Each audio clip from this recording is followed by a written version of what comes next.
안녕하세요. 저는 아직 파릇파릇한 결혼 1년차 새댁입니다.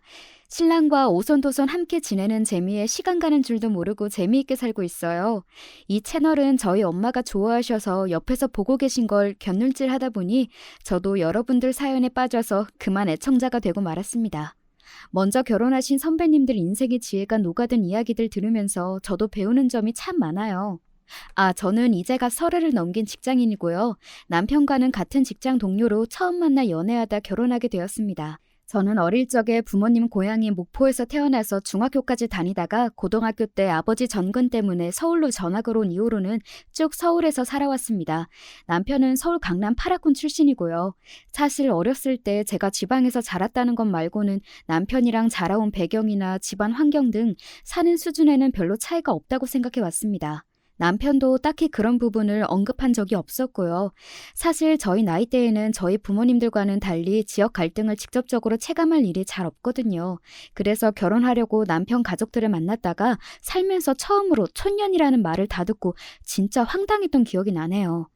일단 앞에서 말씀드린 대로 저희 부모님은 두 분 다 전라도 목포 출신이십니다. 일가 친척들 모두 목포 출신이시고요. 그래서 친척들 모임에 한번 갈라치면 사방에서 아주 구수한 사투리가 정겹게 튀어나오곤 합니다. 어이, 자네 왔는가? 아니, 어디 이렇게 일이 늦어버렸는가? 일찍 나온다고 했는디, 그 짝에 사거리에 사고가 안 났던가요? 그래도 다 한 동네 사람들인데, 한 들이다 봐줘야지. 욕받구만 욕봤어. 가끔은 저도 나름 목포 출신인데도 못 알아듣는 말이 있을 정도로 심한 사투리를 쓰시는 분들도 계세요. 원래 이 지역이 전라도 치고도 사투리며 지역색이 강하긴 합니다. 그래서인지 친척들끼리 유대감도 강한 편이었습니다. 내 식구니 남의 식구니 구분짓지 않고 사촌들끼리도 친동기간처럼 자라면서 저는 온 집안 어른들의 사랑을 듬뿍 받으며 자라났습니다. 그래서 아버지의 정근 때문에 저희 온 가족이 서울로 이사 가던 날은 그야말로 온 목포가 눈물바다가 되었다 해도 과언이 아니었어요. 온 일가 친척의 사촌들까지 저희를 배웅하겠다고 나와서는 눈물을 찍어대셨습니다. 아이고, 딸내미 이자 서울 올라가고 남은 언제 또 본단가? 서운해서 어쩌을까? 저도 자라는 내내 애정을 아끼지 않고 쏟아주신 친척들 곁을 떠나는 게 어린 마음에 많이 섭섭했습니다. 처음엔 아빠 혼자 서울 가라며 떼도 많이 썼어요. 방학 때마다 꼬박꼬박 내려올게요. 건강히 잘 계세요. 서울 애들은 지방 사람들하고는 다르게 개인주의적인 성향이 강하고 친척끼리 그렇게 가깝게 지내지도 않는다는 얘기를 어릴 때부터 어른들한테 인이 박히도록 듣다 보니 괜히 처음엔 친해지기 어려울까봐 겁을 먹고 있었는데 막상 와서 살아보니 서울 애들이라고 목포 애들이랑 크게 다르지도 않더라고요. 뭐 어딘들 사람 사는 건 아니겠습니까? 저는 특유의 친화력을 발휘하여 전학을 오고 나서도 새로 사귄 친구들과 잘 지내며 서울 생활에 잘 적응해 나갔습니다. 전학 가고 나서 본격적으로 대학 입시를 준비하느라 눈코 틀 새 없이 바빠졌습니다. 목포에서도 대학 진학에 뜻이 있는 친구들은 일찌감치 입시 준비로 정신이 없었으나 서울 아이들에게 대학 진학의 열기만큼은 이길 수가 없겠다 싶었습니다. 특히나 제가 전학을 간 학교는 강남 한복판에 위치한 소위 강남 8학군에 속한 곳이었습니다. 나중에서야 부모님께 사정을 전해 듣기로는 서울 사는 아이들도 강남 8학군 들어가기가 쉬운 일이 아니라 저처럼 중간에 전학을 들어갈 수 있었던 건 정말 천운이 맞아떨어진 결과였다고 하더군요. 사정이 이렇다 보니 주변에서 눈에 불을 켜고 공부하는 친구들을 지켜보는 제 마음도 조급해질 수밖에 없었죠. 그렇게 저희 눈물 없이는 들을 수 없는 험난한 입시 생활이 시작되었고 먹는 시간, 잠자는 시간 줄여가며 모든 시간을 공부에 쏟아부었습니다. 주변에 공부 잘하는 친구들이 워낙 많다 보니 제 성적 정도는 그냥 우습게 느껴지더라고요. 결과적으로 보면 전학을 오지 않았더라면 이렇게까지 좋은 대학에는 들어오지 못했을 거예요. 그렇게 뼈를 깎는 각고의 노력 끝에 인서울에 위치한 명문대에 합격하고 나니 목포의 친척들도 마치 자기 일인 양 다들 기뻐해 주셨습니다. 동네에 플랜카드 거신다고 난리이신 걸 저 쪽팔려 죽는다고 사정사정해서 겨우 뜯어 말렸습니다. 야, 얼굴에 윤이 나는 거 봐라. 이자 서울 아가씨 다 듣구먼. 서울 아가씨는 무슨요. 제 친구들이 들으면 비웃어요 진짜. 제 나이 또래 사촌들 중에서 가장 좋은 대학에 진학한 저를 두고 친척 어른들께서 덕담 삼아 한마디씩 하셨습니다. 부끄럽고 감사하게도 저는 목포 친척들 사이에서 자랑거리가 되어 있었습니다. 제 옆에서 애써 겸손을 떨고 앉아 계셨지만 제 부모님께서도 내심 뿌듯해하시는 게 어린 제 눈에도 훤히 보였습니다. 그렇게 학기 중에는 열심히 공부를 하고 방학 중에는 꼬박꼬박 목포에 내려가기도 하며 알차게 대학 생활을 보냈습니다. 제 대학 동기들 중 서울에서만 자란 친구들이 지방 내려가는 걸 하도 신기해하기에 몇 번 데리고 왔더니 그만 제 친구들도 목포의 매력에 푹 빠져버렸죠. 와, 무슨 회가 이렇게 싸? 서울에서 먹던 거랑은 비교도 안 된다. 진짜 맛있어. 바다도 너무 예쁘고 완전 시골인 줄 알았는데 그렇지도 않네? 이런 서울 촌것들. 어디 지방만 간다고 하면 시골 내려가는 줄 알지? 여기 진짜 좋다. 나 목포 좋아. 서울 가기 싫다. 친구들의 열화와 같은 성원에 방학이나 길게 휴가가 생길 일이 있으면 데리고 목포에 내려오는 게 마치 연례 행사처럼 되어버렸습니다. 고향 떠난 조카딸이 꼬박꼬박 친구들까지 데리고 내려오는데도 친척 어르신들은 귀찮아하기는커녕 어린 손님들의 방문에 좋아해 주셨어요. 한창 클 땐데 다들 잘 묵어야 도야. 응? 음식 많이 했으니까 아끼지 말고 많이들 묵어. 저희 다 20살 넘어서 많이 먹어도 더 안 커요. 그래도 감사히 잘 먹겠습니다. 까르륵 웃는 친구들 덕에 분위기도 더 좋아졌습니다. 우리는 친척들끼리 이렇게 안 가까운데 너는 진짜 무슨 복이냐? 좋겠다. 부럽다 진짜. 목포 인심이랑 서울 인심이 비교가 되냐? 야, 너도 이제 서울 사람이거든? 친구들과 투닥거리면서도 기분이 좋았습니다. 조카 딸의 친구들까지 살갑게 챙겨주시는 친척 어른들께 정말로 감사했습니다. 그러다 보니 서울에서 힘든 일 생길 때마다 가장 먼저 목포 생각이 떠오르곤 했습니다. 목포는 제 부모님의 고향이자 저의 고향이기도 하고 서울로 떠나와서도 그저 좋은 기억으로 남아있는 곳이었어요. 그래서 취업 후 같은 직장에서 지금의 남편을 만나 연애를 시작한 이후 처음으로 제 대학 친구들에게 남편을 소개하는 자리에서 자연스럽게 목포가 주제로 떠오른 것도 무리는 아니었을 겁니다. 대뜸 친구 하나가 남편에게 이렇게 물었습니다. 현수 씨, 지연이랑 목포 가보셨어요? 목포요?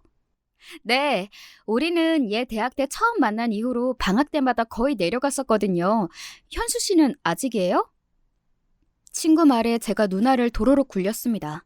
사실 그때까지 남편에게는 한 번도 같이 목포에 가자는 말을 한 적이 없거든요. 친구들이야 제가 무슨 일만 생기면 목포 가자는 말을 입에 달고 살기도 하고 저희들도 저 따라 몇 번씩 목포에 내려가 보았으니 남자친구에게도 당연히 그랬을 거라고 생각한 모양이었어요. 하지만 친구랑 남자친구는 좀 다르잖아요? 친구들이야 그냥 제 친척들을 친척이라고 편하게 받아들이고 어울릴 수 있겠지만 남편은 입장이 좀 다르죠. 아주 어릴 때 사귄 사람이면 또 모르지만 대학 졸업해 취직까지 하고 나이도 어느 정도 찬 마당에 친척들이 버글버글한 목포로 같이 내려가면 친척 어르신들이야 당연히 신랑감 데려왔다고 생각하지 않으시겠어요?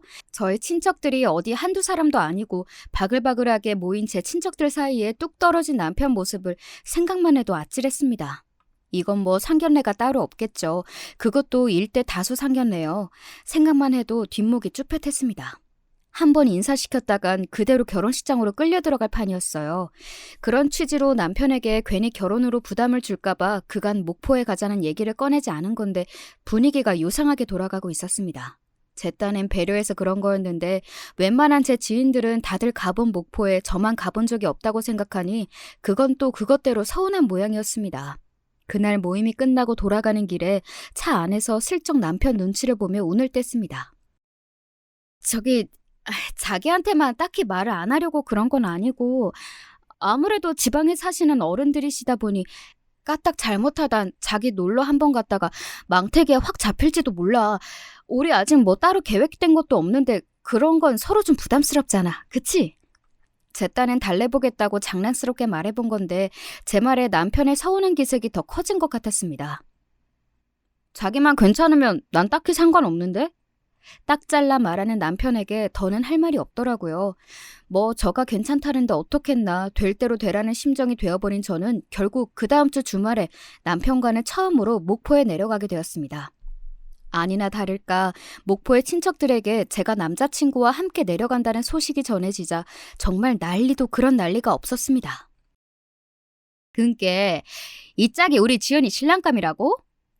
그러제. 아따 인물이 훤하구만. 자, 내 잔 한 잔 받더라고. 그렇게 남자친구라고 강조한 제 노력은 어른들 한마디에 허사로 돌아가고 말았습니다. 10명이 넘는 제 친척들 사이에서 남편은 그야말로 포위 상태였습니다.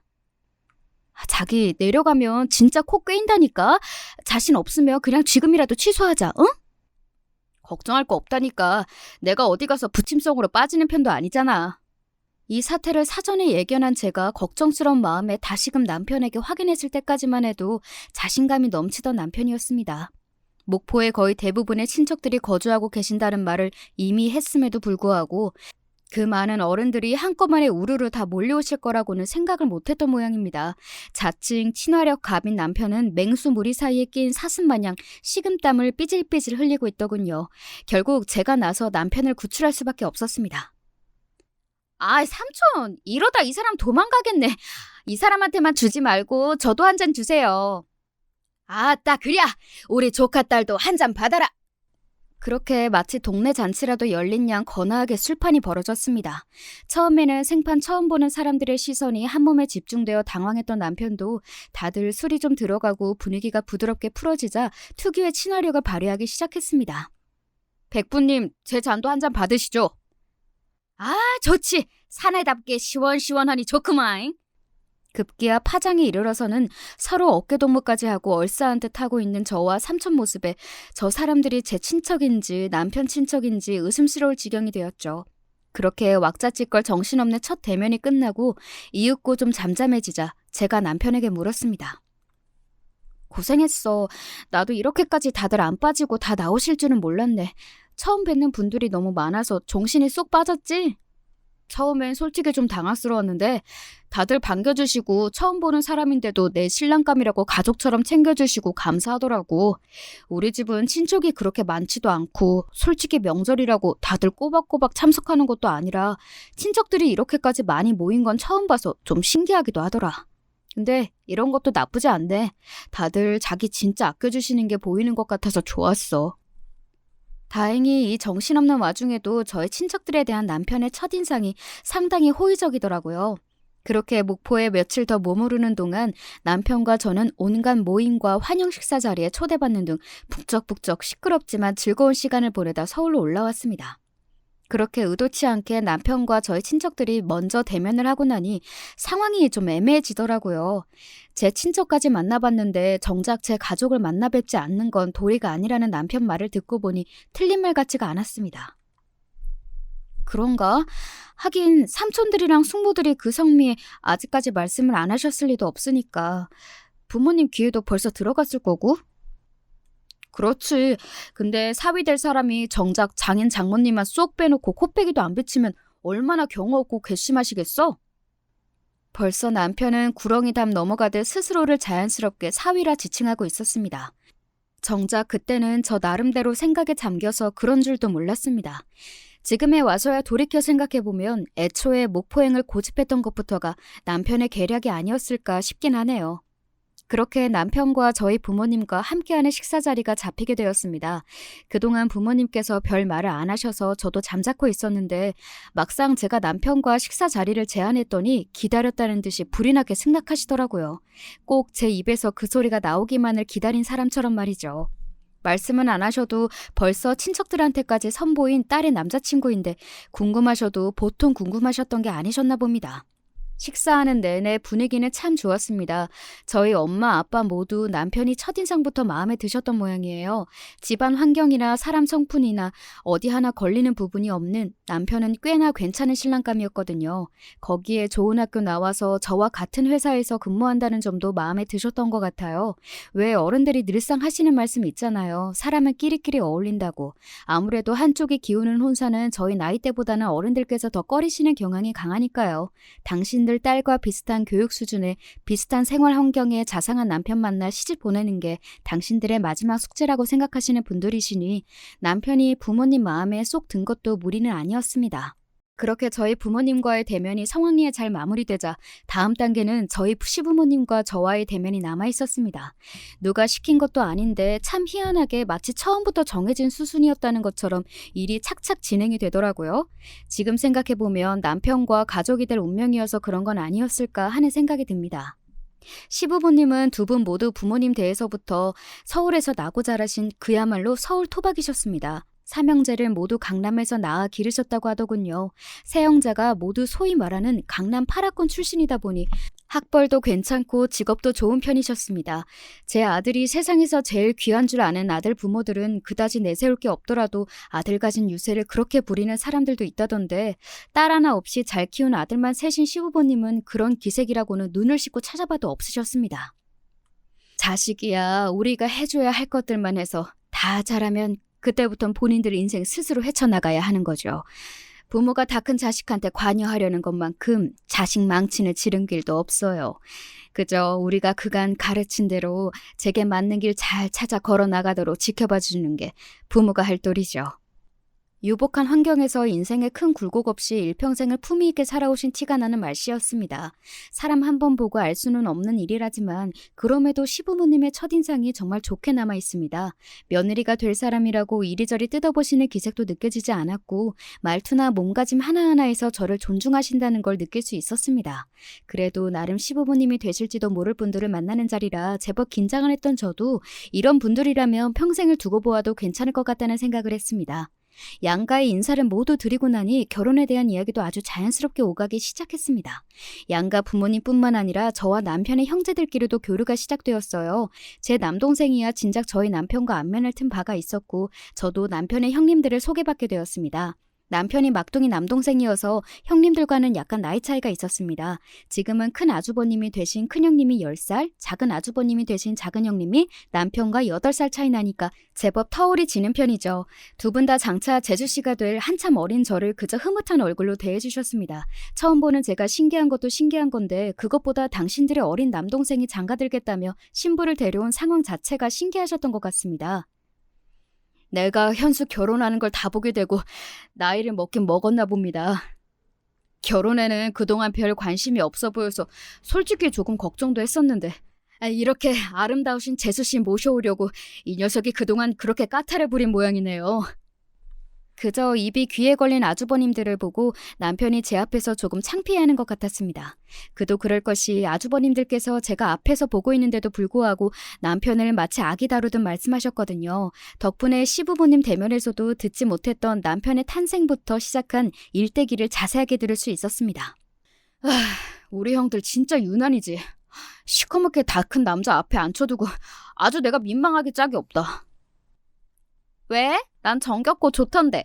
내가 맞으라 그런가? 저렇게 형님들 사랑 듬뿍 받고 자랐다고 생각하니 막내인 자기가 부럽기도 하고. 부럽긴 성가실 죽겠구만. 아무래도 나이 차이가 있으니 형들은 나 태어난 날도 다 기억난다고. 지금도 그러거든. 워낙 어릴 때부터의 기억이 그대로 있으니 지금 이 나이를 먹어도 내가 아기처럼 보이나 봐. 좀 징그러워도 자기가 감안해줘. 징그럽긴 진짜 괜찮다니까. 깔깔 웃으며 남편을 치면서 지금까지 만난 남편의 가족들이 다 너무 마음에 들어서 기분이 좋아졌습니다. 사실 결혼 결심하기 전에 가장 걱정스러운 게 남편 가족과의 관계 아니겠어요? 남편이야 내가 선택한 사람이라지만 남편 가족들은 그야말로 어떤 사람일지도 모르고 결혼했다는 이유만으로 평생 볼 일이 없었던 사람이 가족으로 묶이게 되는 건데 그런 사람들을 제 마음대로 선택할 수도 없고 그렇다고 쉽게 대할 수도 없고 그러다 보니 저와 성격이 맞지 않거나 저를 마음에 들어하지 않으시면 앞으로 어떻게 대해야 하나 만나기도 전부터 걱정이 앞서는 마음을 어찌할 수가 없더라고요. 그런 걱정이 그저 기우에 불과했다는 생각이 들자 순간 기운이 탁 풀렸습니다. 이제 만나뵐 분들은 대강 다 배웠지? 동서 되실 분들만 만나면? 그렇지? 그날은 일단 형님들부터 먼저 배웠고 동서들과는 조만간 다시 한번 약속을 잡아보기로 이야기가 된 차였습니다. 두 분 모두 직장생활 하시는 분들이라 갑작스러운 약속에 참석을 못하셨다고 들었습니다. 사실 솔직히 좀 쫄리기는 하는데 형님들 뵈니까 조금 안심해도 될 것 같아. 저렇게 유쾌하신 분들인데 부인 되시는 분들께서도 비슷하지 않으실까 싶기도 하고. 크게 걸리는 건 없을 거야. 사실 형수님들이랑은 나도 그렇게 자주 보는 편은 아니거든. 우리 어머니 아버지께서도 며느리들 오라가라 하시는 성품이 아니시기도 하고 두 분 다 일하느라 바쁘신데 어지간한 집안 행사 아니고는 오라는 말씀도 잘 안 하셔. 엄마 말로는 아무리 부모 자식 간이라도 결혼으로 맺어진 인연은 가급적이면 너무 자주 안 보는 게 관계에 좋다고 하시더라고. 적당히 거리 지키면서 부딪힐 일 만들지 않는 게 가장 좋다고 하셔서 나도 그렇게 지냈지 뭐. 깔끔하신 어머니 성품에 하실 만한 말씀이었습니다. 그럼 우리 결혼하고 나서도 생각보다 동서들 뵐 일이 그렇게 많지는 않겠다. 그치? 뭐 그렇겠지?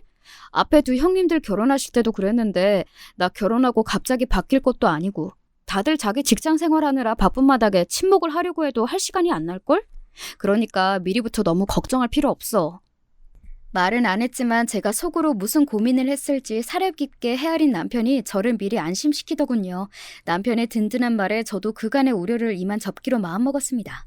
동서들을 처음 만난 건 그로부터 얼마 지나지 않아 시어머니 생신 자리에 초대받은 자리에서였습니다. 남편의 온 가족이 모이는 자리에 초대받은 건 처음이라서 이제 정말 가족으로 인정받는 거구나 하는 실감이 났습니다. 거기다 동서가 될 두 분을 처음으로 뵙는 자리이기도 하니 평소보다 더 신경이 쓰였습니다. 그래서 어머님 선물에다 동서들 선물들까지 작게 준비해서 남편과 함께 시부모님 댁을 찾았습니다. 시부모님 댁은 입구부터 인테리어를 아주 신경 썼다는 것이 티가 확 났어요. 요란하지는 않지만 고생한 취향이 드러나는 장식품부터 벽지 색깔까지 어머님께서 아주 고심하신 끝에 탄생한 애정이 가득 담긴 집이라는 것을 알 수 있었습니다. 남편과 아주버님들까지 다 이 집에서 나고 자랐다고 들었는데 오래된 집에 아들 삼형제를 키워낸 집이라고는 상상하기 어려울 정도로 관리가 잘 되어 있는 집이었어요. 집을 워낙 좋아하셔서 여행도 그다지 즐기지 않는 편이시라는 시부모님들 말씀이 그제야 이해가 되었습니다. 어머님, 아버님의 환대를 받으며 집에 들어가 보니 이미 저희를 제외하고 모두 먼저 와 계시더라고요. 아주버님들 옆에 앉아 계시던 두 동서들 모두 세련된 차림의 커리어 우먼이셨습니다. 나도 한 10년 전쯤 지나면 저렇게 세련된 모습이 몸에 배인 커리어 우먼으로 성장할 수 있을까 기대할 정도로 멋진 모습이었습니다. 안녕하세요. 처음 뵙겠습니다. 현수 씨한테 그동안 말씀 많이 들었습니다. 그래요. 반가워요. 앞으로 잘 지내봐요. 상냥한 미소와 나긋한 말투로 반겨주시는 게 감사한 마음이었습니다. 이제 결혼 전에 큰 산은 모두 넘었구나 싶은 마음에 안도감이 들었습니다. 그렇게 시작된 어머님의 생신 축하 식사 자리는 시종일관 조용하고 부드러운 분위기에서 진행되었습니다. 시부모님께서는 저뿐만 아니라 이미 시집온 두 며느리에게도 다정하지만 정중하게 대하셨어요. 직접 와서 이미 결혼으로 가족이 된 두 동서가 시부모님과 함께하는 모습을 보고 나니 결혼 후에 제 생활도 크게 다르지 않을 것 같아 안심이 되었습니다. 그렇게 어머님께 선물까지 다 전해드리고 시부모님 댁을 떠나기 전 두 동서들에게 미리 준비해온 선물을 건넸습니다. 이거 별건 아니고 제 고향에서 유명한 베이커리에서 인기 있는 디저트를 몇 개 준비해봤어요. 예전에 제가 선물했던 다른 분들도 모두 잘 드시던 거라 아마 입맛에 맞으실 거예요. 고향이요? 서울이 고향이 아니에요? 아, 중학교까지는 목포에서 나오고 서울로 전학 와서 그 이후로는 쭉 서울에서 살고 있어요. 제가 내민 선물 봉투는 눈에 들어오지 않는지 대뜸 큰 동서가 제 고향부터 물으시더라고요. 고등학교를 서울에서 나왔다고 하니 당연히 제가 서울 출신이라고 생각하셨던 모양입니다. 내민 제 손을 보고 큰 아주버님께서 큰 동서를 툭 치며 눈치를 주자 그제야 큰 동서가 선물 봉투를 받아들었습니다. 그래요. 잘 먹을게요. 옆에 서 계시던 작은 동서에게도 같은 선물 봉투를 전하고는 남편과 함께 시부모님 댁을 나섰습니다. 나 오늘 잘한 것 같지? 뭐 실수한 거 없었지? 차에 타자마자 꾹꾹 눌러온 질문을 쏟아내자 남편이 웃더군요. 그렇게 긴장할 거 없다니까. 우리 식구들 다 너 좋아해. 엄마 아빠도 오늘 너 와서 좋아하시는 거 못 봤어? 그랬지. 사실 식구들을 한꺼번에 본 거는 처음이라 나도 모르게 긴장을 했나 봐. 와, 새삼 자기 대단하다 싶다. 나는 자기 식구들 6번 보는 것도 이렇게 긴장을 했는데 자기 목포 처음 갔을 때 진짜 어떻게 버텼대? 제 말에 그때 어리버리했던 제 모습이 떠오른 모양인지 남편이 크게 웃음을 터뜨렸습니다. 그러게. 근데 그러고 나서 금방 잘 어울렸잖아. 어른들도 나 다 예뻐해 주시고. 저번에 갔을 때도 하도 대접을 잘 받아서 내가 몸둘 바를 모르겠더라니까. 네, 남편은 저와의 목포 첫 방문 이후로도 수차례 목포를 다시 찾았습니다. 그간 국내 여행 경험이 그렇게 많지 않았던 남편은 경상도나 강원도에 방문한 적은 있어도 전라도 방문은 평생 처음이었다고 했습니다. 첫 전라도 방문이었던 목포행에서 생각지도 못했던 많은 친척들의 환대를 받고 남편 기분이 썩 좋았나 봐요. 그 후로 며칠 짬이 나면 틈만 나면 목포 얘기를 하더라고요. 이번에 연차 하루 쓰고 주말 껴서 목포 다녀오자. 또? 다녀온 지 한 달밖에 안 됐는데? 그러니까 다른 데는 2번 가면 지겹던데 이상하게 목포는 가도 가도 재미있더라? 곧 처갓집 될 곳이라서 더 그런가? 제 앞에서 너스레를 떠는 남편을 흘겨보곤 그래도 저 또한 여전히 애정을 품고 있는 제 고향 목포를 마음에 들어하는 것이 기분이 썩 나쁘지 않더군요. 이런 연유로 그 이후로도 몇 번 더 목포에 내려가서 휴가를 즐겼고 덤으로 여전히 조카 사위가 예뻐 죽으려고 하시는 친척들에게 귀여움도 듬뿍 받고 올라왔습니다. 이번에 동서들에게 선물한 디저트들도 목포에서 전날 휴가에서 올라오며 직접 공수한 것들이었습니다. 형님들께서 선물 마음에 들어 하실까? 어머님 생신인데 어머님 두고 큰 선물을 하기도 좀 그렇고 해서 부담 없이 선물한 건데 너무 부실하지 않을까 걱정이네. 별 걱정을 다 한다. 아마 선물 받게 되실 거라고 생각도 못 하셨을걸? 좋아하면 좋아하셨지. 선물한 게 왜 문제가 되겠어? 그런가? 아무래도 주위에서 들은 게 많다 보니 어머님 아버님 처음 뵐 때보다 신경이 더 쓰였나 봐. 원래 손윗동서가 어려운 자리라고들 하잖아. 그런 손윗동서 둘이나 있는 나한테 시집와주니 황송하게 여기고 잘해야겠네. 제 긴장을 풀어준다고 짐진 너스레를 떠는 남편에게 웃어주고는 그래 내가 괜히 생각이 많은 거겠지 노파심을 떨치려 노력했습니다. 시어머니 생신에 참석한 이후로 저희 결혼 준비는 급물살을 타게 되었습니다. 아직 양가 부모님 간의 만남도 가지지 않았지만 암묵적으로 양가 모두 결혼 허락을 받은 셈이나 마찬가지였습니다. 저도 그 이후로 시부모님 댁을 여러 차례 방문했고 변죽 좋은 남편은 매번 선물을 바리바리 싸들고 저보다 훨씬 더 저희 부모님 댁을 들락거리기 시작했습니다. 상견례 분위기는 정말이지 더할 나위 없었습니다. 저희 부모님도 시부모님들도 서로 덕담을 주고받으며 화기애애한 분위기에 기분이 둥둥 뜨는 것 같았습니다. 남들은 결혼하는데 시댁 스트레스며 결혼 준비며 그리들 스트레스에 시달린다고 하는데 너무나 순조롭게 진행되는 결혼 준비에 정말이지 모든 일이 순리대로 착착 진행되어 쾌감마저 느낄 정도였습니다. 남들은 하도 결혼 준비가 힘들어서 결혼 2번은 못하겠다는 우스갯소리까지 한다는데 일이 이렇게나 잘 풀린다고? 싶기까지 했어요. 미리 길이를 여러 날 받아온 덕택에 상견례 자리에서 바로 저희 결혼 날짜가 잡혔습니다. 결혼 날짜는 상견례로부터 6개월도 채 남지 않은 시점이었습니다.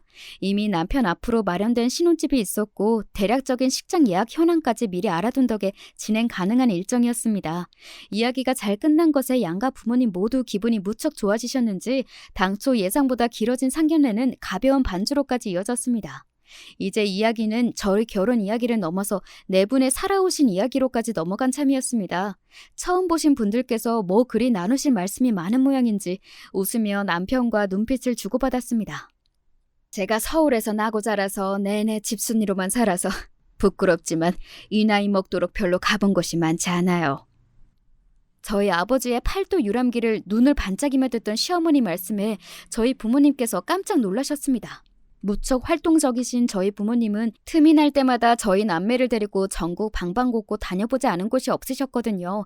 시어머니 말씀에 저희 아버지께서 즉흥적으로 목포 동반 여행을 제안하셨습니다. 그러지 마시고 사돈 어른과 함께 저희와 목포 여행 한번 다녀오신 건 어떠십니까, 안사돈? 우리나라에 좋은 것들이 참 많지만 또 목포만한 곳이 없거든요.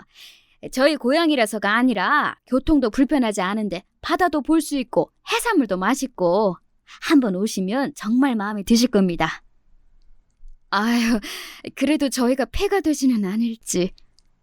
아니야, 엄마. 엄마 아버지 가시면 엄청 반겨주실걸? 친척분들이 다들 사람을 참 좋아하셔서 나도 몇 번이나 잘 있다가 왔어요. 평소 화통하고 시원한 성격의 아버지와는 달리 다소 내성적이신 시어머님 입장에서는 부담스러운 제안일까봐 중간에서 제가 눈치를 보고 있는데 오히려 남편이 제 어머니를 부추기고 있었습니다. 말려야 할까 하던 차에 저희 아버지가 계속해서 열심히 어머님을 설득하셨습니다. 예, 다른 곳은 몰라도 목포 바닥은 저희가 꽉 잡고 있습니다. 저희가 책임지고 모실 테니까 부담 갖지 말고 한번 다녀오시죠. 어머님 기색을 슬쩍 살피니 예상과는 다르게 어머님께서도 흥미를 보이시는 것 같았습니다. 그래서 저도 지원 사격을 넣었죠. 네, 어머님. 처음이시라 망설여지시면 현수 씨랑 저도 같이 갈게요. 아무래도 아는 사람이 한 명이라도 더 있으면 좋잖아요. 제 말에 어머님 얼굴이 화색이 되었습니다. 좀처럼 여행 가는 일이 없던 어머님의 반응이 긍정적이자 아버님께서도 무척 흡족하신 것 같았습니다. 그렇게 황당하게도 상견례 자리에서 양가 부모님과 예비사위 며느리가 함께 떠나는 목포 여행이 결정되었습니다. 아까는 나도 분위기에 휩쓸려서 권해드리기는 했는데 생각해보니 이게 또 보통 부담될 자리가 아니네. 내가 괜한 짓을 했나? 아니야. 나도 마침 목포 생각이 나던 참이었어. 분명히 우리 부모님도 마음에 들어하실 거야. 남편은 아예 확신을 하고 있더군요. 어지간해도 목포가 마음에 들었던 모양이다 싶었습니다. 그렇게 바로 다음 주 주말에 저희는 양가 부모님을 모시고 목포로 내려갔습니다. 도착하자마자 눈앞에 펼쳐진 광경은 그야말로 요지경이 따로 없었습니다. 거의 동네 잔치와 맞먹는 규모의 환영 만찬이 준비되어 있었거든요. 친척들이 작정하고 칼을 갈며 준비한 모양이었습니다. 아유, 세상에 송구스러워서 어째. 목포에서만 맛볼 수 있는 산지 직송의 온갖 산의 진미가 눈앞에 펼쳐진 걸 보시고는 어머님께서 감사한 마음에 어쩔 줄은 몰라 하시더라고요. 평소 친척들에게 극진한 대접을 받던 남편 입까지 떡 벌어진 걸 보니 그 규모가 짐작이 가시죠? 생각보다 저희 친척들과도 금세 잘 어울리시며 즐거워하시는 사돈 내외를 보고는 저희 부모님 어깨가 하늘까지 치솟았습니다. 아, 삼촌, 뭘 이렇게 많이 준비하셨어요? 슬쩍 삼촌께 작은 목소리로 죄송스러운 마음을 담아 타박을 하자 삼촌이 그러시더라고요. 원래 이렇게 처음에 융숭하게 대접을 잘 해드려야 사람 마음이라는 게 고마워서라도 더 잘해줄 마음이 생기고 그러는 법이제. 아, 그러고 지연이 너 시집 가는데 이렇게 친척들이 마음을 쓴다는 걸 보여드리면 야가 저 집에서 사랑 듬뿍 받고 자란 딸이로구나. 더 함부로 못하는 법이라니까. 네, 이게 다 처음 보는 외지인한테 베풀 수 있는 호의겠습니까? 다 조카딸 잘 되라는 어른들의 살뜰한 마음이시겠죠. 감사한 마음에 그만 코가 시큰해졌습니다. 서울로 이사간 이후로는 가끔 내려와서 실컷 대접받고 가는 게 다였는데 그런 조카딸이 뭐가 그렇게 예쁘다고 이렇게까지 해주시는지 앞으로 시집가도 내가 더 신경 쓰고 잘해야겠다 다짐했어요. 그렇게 저희 시부모님들은 저희 일가 친척과 부모님이 성심성의껏 준비한 온갖 코스를 다 즐기고 나서야 서울로 올라오셨습니다. 당초 우려와는 달리 시부모님께서도 첫 목포 여행에 정말이지 만족하셨던 모양이에요. 나중에 아버님께서 저만 따로 조용히 불러내셔서 말씀하셨습니다. 아가 고맙다. 내가 저 사람 처음 보는 분들하고 저렇게 재미나게 잘 어울리는 걸 본 적이 없어. 저 사람 요즘도 매일 목포 얘기를 입에 달고 살아. 잠자리며 음식 가리는 사람이라 여행 가서도 늘 애 먹고 힘들어하는 것만 봤는데 좋긴 정말로 좋았던 모양이야. 다 네 덕이다. 고맙다 아가. 제게 용돈까지 억지로 쥐어주시며 고마워하셔서 저도 정말 뿌듯했습니다. 가족이 되길 목전에 두고 더할 나위 없이 좋은 양가 분위기에 어떻게 기분이 좋지 않을 수 있었겠어요. 부모님까지 모시고 목포에 간 걸 아주버님들 내외까지 다 아시는 마당에 빈손으로 올라올 수는 없죠. 서울로 올라온 다음 날 목포 특산물을 바리바리 이고지고 형님 부부를 다시 만났습니다. 세상에 이 귀한 걸 다 아버지 어머니 모시고 여행 다녀온다고 애 많이 썼을 텐데 뭘 우리 것까지 다 챙겼어요. 고마워라. 정말 우리 재주씨만한 효부가 또 없습니다. 자식이라고 무뚝뚝한 아들이라 그간 가족여행 한번 제대로 못 갔는데 재수씨가 저희가 할 일을 다 해주셨네요. 저번에 선물해주신 목포 디저트도 정말 맛있었는데 고맙습니다, 재수씨. 아니에요. 어머님, 아버님께서 좋아해 주셔서 제가 더 감사하죠. 그날 역시 식사 분위기는 참 좋았습니다. 표면적으로는 말이죠. 돌아오는 차 안에서 평소답지 않게 말이 없는 저를 보며 남편이 눈치를 보았습니다. 자기야, 왜 그래? 혹시 속 안 좋아? 아니, 그게 그냥 괜히 내 노파심인 것 같긴 한데 아무래도 감이 안 좋아. 그날 제 마음을 어지럽힌 건 다름 아닌 손이동서 두 분이셨습니다. 식사하는 내내 두 분은 잔잔한 미소를 머금고 예의를 지키셨지만 처음부터 느낌이 쎄했습니다. 결정타는 아주버님께서 저한테 감사 인사를 하실 때였지요.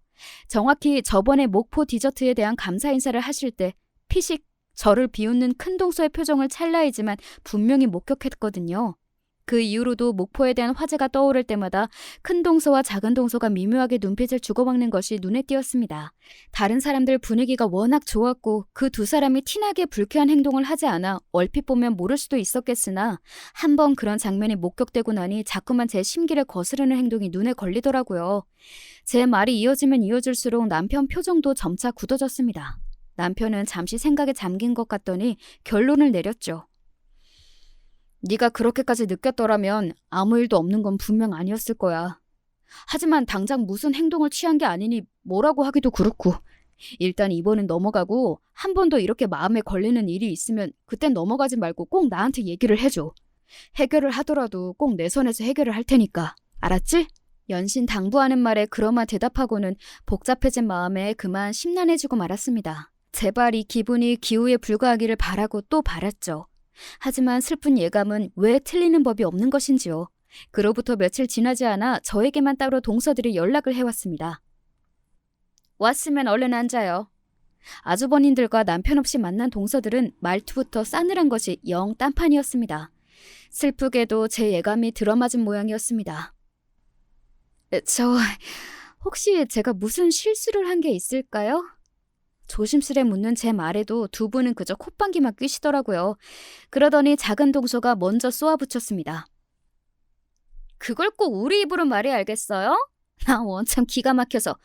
벌써부터 이 집 식구 행세하는 것도 아니고 어른들 바글바글 끌고 그 총구석까지 내려가야겠어요? 갑자기 쏟아진 일격에 어안이 벙벙했습니다. 일전에 양가 부모님 모시고 목포에 다녀온 걸 말씀하시는 거라면 두 분 모두 흡족해 하셨고 잘 모시고 다녀왔는데요. 뭐가 잘못된 건가요? 시골 출신이라 뭘 모르는 모양인데 얌전하신 양반들이 어떻게 면전에서 거절을 하시겠어요? 그저 무안할까 장단 맞춰준 걸 눈치 없이 좋다고 실실대는 꼴이라니. 그 정도 상식도 없어요? 촌년이라 그러나? 그러니까 지금 이 사달이 난 게 저와 저희 부모님이 개념도 없이 내키지도 않는 시부모님을 억지로 총구석, 그러니까 제 고향 목포에 끌고 내려간 게 저들 마음에 차지 않는다는 거였습니다. 말을 가려서 할 생각도 없이 내뱉는 큰 동서 말에 저도 발끈했습니다. 촌년이라뇨. 말씀이 지나치시네요, 형님. 그럼 저랑 저희 부모님이 원치도 않는 분들한테 주제넘은 행동을 하셨다는 뜻인가요? 그건 저뿐만 아니라 저희 부모님께도 실례입니다. 실례는 그쪽이 한 게 실례고, 그리고 아직 결혼한 것도 아닌데 형님이라는 호칭은 좀 그렇지 않나? 마치 저의 결혼을 반대라도 한다는 태도에 그만 말문이 턱 막혀버렸습니다. 제가 말을 잇지 못하자 큰 동서 뒤를 이어 작은 동서가 신이나 떠들어댔습니다. 사실 그쪽 집안이 우리 도련님한테 차지 않는 건 맞잖아요? 형님도 그렇고 나도 그렇고 다 강남 파라쿠 출신이야. 어디 총구석에서 굴러먹다 올라온 아가씨하고는 레벨이 다르다고. 아직 어려서 뭘 몰라 그러는데 성충이는 솔잎을 먹고 살아야 돼요. 괜히 결혼하고 더한 분란 일으키지 말고 정리할 수 있을 때 정리하는 게 아가씨한테도 나을 겁니다. 그 말을 뒤로 제 말은 아예 들을 생각도 없는지 두 동서가 쌩안이 나가버렸습니다. 갑작스럽게 당한 황당한 대접에 그만 울컥 서러운 감정이 올라왔습니다. 저는 곧장 울먹이는 목소리로 남편에게 전화를 걸었습니다. 곧장 약속 장소로 뛰어들어온 남편에게 방금의 대화를 들려주었습니다. 오늘 제가 여기 나온 건 남편도 미리 알고 있었습니다. 먼저 녹음을 하라고 한 것도 남편이었어요. 내용을 확인한 남편의 얼굴이 딱딱하게 굳어버렸습니다. 미안해. 형수들이 우리 식구 없는 곳에서 당신에게 이렇게 경우 없이 나올 줄은 나도 몰랐네. 나 때문에 겪지 않아도 될 일 겪게 해서 정말 미안해. 내가 다 해결할게. 너 아무것도 따로 안 해도 돼. 내가 다 알아서 할게. 단호하게 말하는 남편이 대체 무슨 짓을 할지 예상이 가지 않았지만 남편은 이미 생각해둔 바가 있는 모양인지 눈빛에 흔들림이 없었습니다. 그 남편의 계획이란 걸 제 두 눈으로 직접 확인하게 된 건 바로 그 주 주말이었죠. 남편을 따라온 곳은 뜬금없게도 웬 대형 연회장이었습니다. 기껏해야 며칠 전에 일 때문에 마음이 상했을 제 기분을 풀어주러 레스토랑에 외식이라도 가는 건가 했던 저는 어안이 벙벙해졌습니다. 수십 명은 수용할 수 있는 규모의 손님이라곤 달랑 저희 둘뿐이었어요. 자기야, 누구 더 와? 잠깐만. 오셨어요? 바로 내려갈게요. 자기야, 잠깐만 있어. 금방 다시 올게. 제 말에 대답은 않고 남편이 서둘러 주차장으로 내려갔습니다. 그렇게 한 1, 2분 기다렸을까 연회장 문이 열리더니 큰형님 내외와 작은 형님 내외가 차례로 연회장 안으로 들어왔습니다. 여전히 저를 보는 동서들의 눈빛은 곱지 않더군요. 재수 씨 먼저 와 계셨네? 현수는요? 아, 여긴 어쩐 일이세요? 현수 씨가 연락했나요? 우린 현수가 같이 밥이나 한 끼 뭐 하자고 해서 나왔는데 재수 씨 얘기 못 들으셨어요?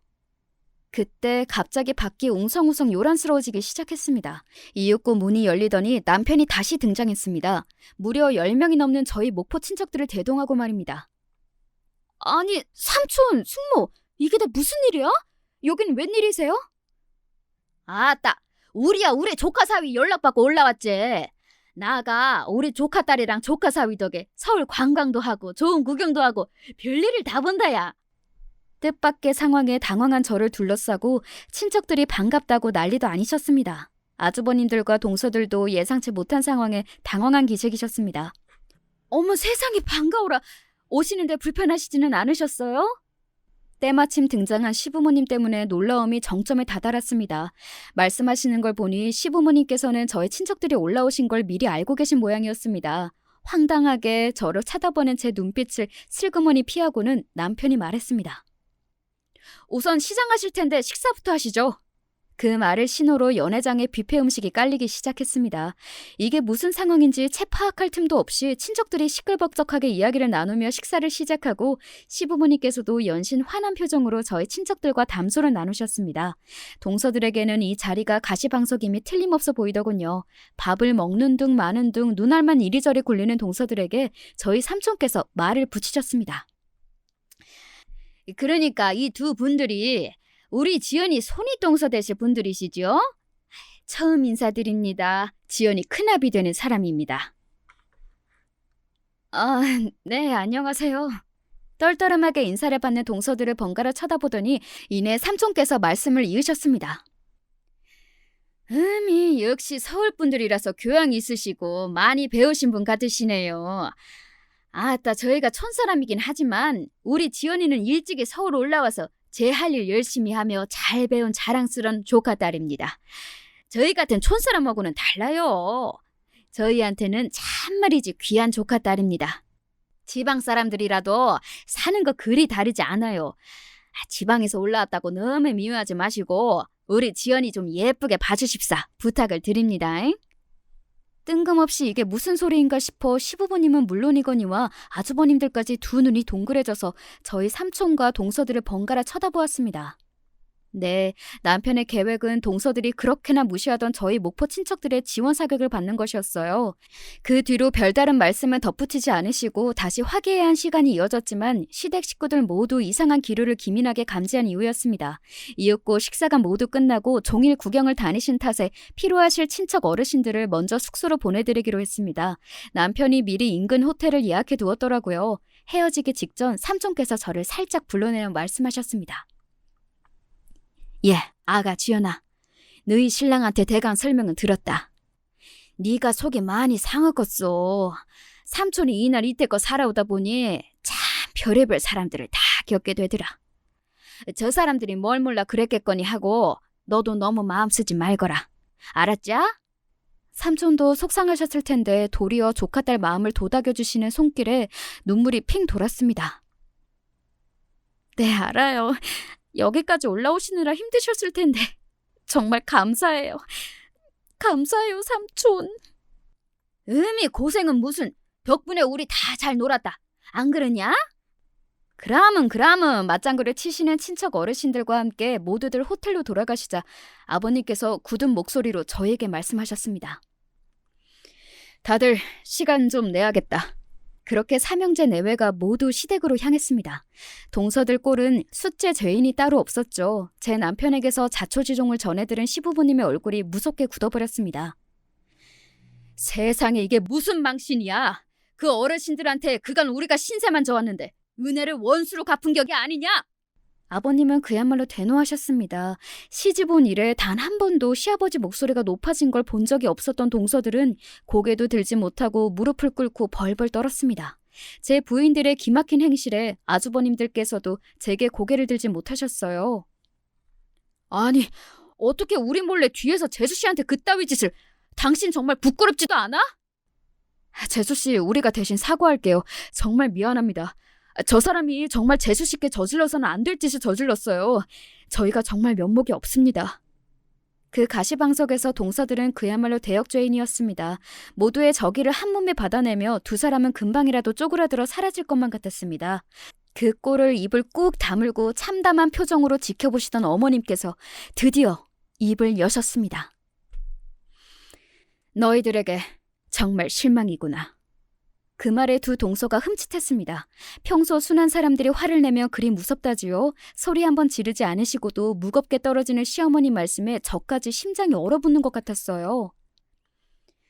내가 그동안 너희들에게 거리를 지키고 예를 다한 건 그게 내 할 도리이기도 했지만 내가 그랬듯 언젠가 들어올 아랫동서에게 너희도 그러길 바라서였다. 그런데 너희들은 그간 나를 보고도 아무 느낀 점이 없는 모양이다. 그 말에 동서들이 울면서 어머님께 빌기 시작했습니다. 그리 표독스럽게 굴던 사람들이 정작 잘못을 저지른 제가 아닌 어머님께 비는 꼴을 보니 내가 별 대단치도 않는 사람들 때문에 쓸데없이 마음고생을 했구나 싶었습니다. 너희들이 사과할 사람은 내가 아니지. 지연이가 용서를 해주든 아니든 너희들은 잘못을 했으니 성심을 다해 사과해야 할 것이다. 더는 보고 싶지 않으니 둘 다 돌아가거라. 눈물을 질질 짜며 찍소리도 못하고 비척비척 사라지는 두 사람 꼴이 말도 아니더군요. 우리가 너한테 정말 미안하다는 말밖에 할 말이 없구나. 윗사람 덕이 부족해 너한테 겪지 말아야 할 일을 겪게 만들었으니 당장 내일이라도 사돈 내외와 친척분들께 꼭 사과를 드리마. 정말 미안하다. 진심으로 사과하시는 시부모님 모습에 저게 정말 참된 어른의 자세로구나 생각했습니다. 약속하신 대로 시부모님께선 다음날 저희 친척들과 부모님께 식사 대접을 하며 그간의 일을 말씀드리고 진심으로 사과하셨습니다. 저희 부모님 앞에서 거의 석고대죄를 하시는 통에 그걸 말리느라 저희 부모님과 저와 남편까지 진땀을 빼야 했습니다. 동서들이야 더 볼 것도 없이 저와 시부모님 앞에서 찍소리도 못하고 쥐죽어 지내고 있습니다. 한번 마음을 돌리시니 어머님이 그리 차가우실 수가 없더라고요. 어머님이 든든한 방패가 되어주시니 저도 눈치 볼 일 없이 제 할 말 다하며 살고 있어요. 제 다사다난한 결혼 이야기는 여기까지입니다. 들어주신 여러분들 모두 감사드려요.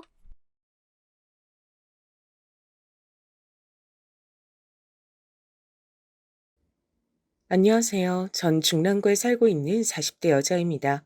평소 누군가에게 건너듣던 이야기 혹은 뉴스에서 듣던 종류의 이야기가 저한테 일어나서 한동안 스스로 마음 잡기 힘들었어요. 직접적으로 제가 피해를 봤다기보단 저희 남편이 겪은 일이지만요. 제가 이렇게 똑같이 속상해할 수밖에 없는 이유를 저희와 아무런 상관이 없는 분들도 얼마 안 돼 이해하실 것 같아요. 한번 들어보시겠어요? 먼저 저희 아버님의 회사와 관련해서 얘기를 드려야 될 것 같은데요. 아버님은 아주 작은 회사를 운영하고 계세요. 사실 이것도 저희 어머니 친정에서 보태주신 걸로 시작하신 거예요. 어머니가 나중에 말씀하시기 전까진 아무도 몰랐던 내용이랍니다. 그건 결혼할 때 우리 오빠들이 지참금으로 보내준 걸로 시작한 거야. 네 아버님이 그땐 그렇게 엎드려 절하면서 감사하다고 감격을 했지.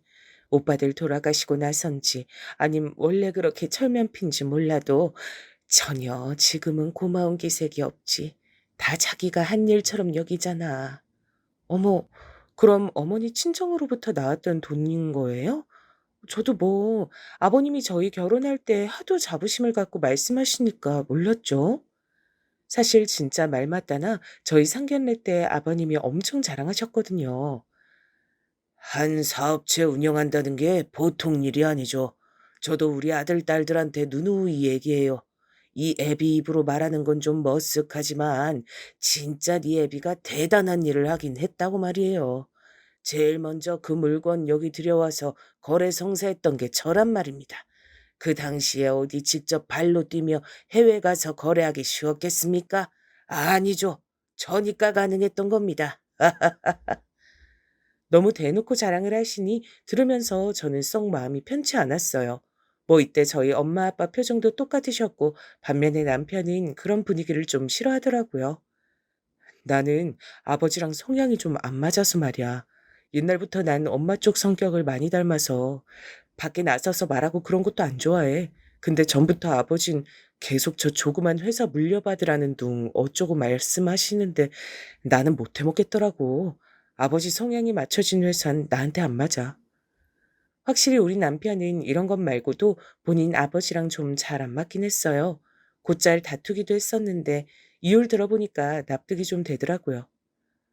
아버지, 아버진 꼭 그렇게 남들한테만 여유 있고 대포 큰 사람인 척 하는데 그러지 말고 엄마나 자식들한테나 좀 잘해주세요. 아까도 마트 가면서 엄마한테 소리 버럭 질러대고 저 무거운 것도 엄마 혼자 다 들고 가게 하는 거 보고 진짜 기겁했어요. 왜 그러는 거예요, 정말? 이때 아닌 게 아니라 아버님이 어머니를 좀 함부로 대하시는 구석이 있긴 해요. 그럴 때마다 어머니는 아들을 뜯어 말리셨고요. 아이고, 예. 이건 우리가 알아서 할 테니까 승호 너는 나서지 마라. 왜 굳이 아버지랑 싸우려 들어? 네 아버지 저러고 산 게 몇십 년째다. 엄마 괜찮으니 신경 쓰지 마. 이렇게 옥신각신하는 것도 결국 어머니와 남편일 뿐 아버님은 통화하시느라 이쪽은 신경도 안 쓰셨죠. 나중에 저희 애 태어났을 때도 계속 좀 허세 가득한 소리만 하셔서 저희 엄마도 무척 싫어하셨답니다. 야, 나 진짜 니네 시아버지 꼴보기 싫어가지고 어떡하냐? 사돈끼리 얼굴 볼 일 많다지만 그래도 네가 중간에 조심 좀 해. 박서방은 유순하고 착한데 그 아버진 왜 저렇게 나댄다니? 무슨 손주를 지 손주기만 한 양 저렇게 크게 떠들어대. 면전에 사돈 놔두고 말이야. 실제로 이날 아버님이 저희 엄마 아빠 앞에 두고 너무 본인 얘기만 해대시고 박씨 가문이 얼마나 위대한지 일장연설을 하셨어요. 저도 듣기 불편했는데 뭐 다 망한 분이긴 했죠. 여기까진 저희 아버님을 바라보는 전체적인 여론이었고 그럼 전 어떻게 생각하냐면요. 저도 솔직히 아버님 썩 좋아하진 않아요. 이 집에선 완전히 남이자 제3자인 제 입장에선 아버님의 여러 행보들이 마음에 안 들었어요. 그중에 가장 이상하고 선 넘는다고 생각되는 부분이 있었죠. 그건 바로 아버님 회사에서 일하고 있는 경리, 이지영 씨에 대한 일이었습니다. 여보 있잖아. 아까 어머니가 잠깐 아버지께 들렸다가 뭐 받아오라셔서 회사 갔었거든. 근데 난 그 지영 씨 말이야. 격리로 들어오신 분. 그분 좀 그렇다. 남편은 아마 이때는 전혀 내막을 몰라서인지 뭔 소린가 하는 표정이더라고요. 그게 아버님이 그 지영 씨를 너무 좀 이뻐하는 느낌이랄까? 그 사람 심지어 나이가 나랑 별 차이도 안 나잖아. 나보다 5살 위랬던가? 40대고 이혼해서 혼자라니까 아버님은 뭐 짠하다면서 챙겨주시는 것 같은데 그게 너무 과하단 말이지. 근데 남편은 또 이 부분에선 저랑 생각이 다르더라고요. 그게 왜? 그거야 뭐. 나도 그분 뽑았다고 했을 때 얘기 대충 들었어. 듣자니 전 남편이 어마어마하게 쓰레기라며 애도 안 키우려고 하고 양육비도 안 주고 지독하게 고생을 시킨다는데 이혼하고 마음고생 시키면 말 다 한 거지. 그냥 그런저런 사정이 짠하니까 그러는 거 아니야? 그건 그런데 아버님이 신경 쓰시는 범위가 내 눈엔 너무 광범위해 보인단 거야. 내가 몇 번 들르지도 않았지만 갈 때마다 아버님은 지영 씨 자리에 붙어 앉으셔서 꼼짝을 않으시더라고.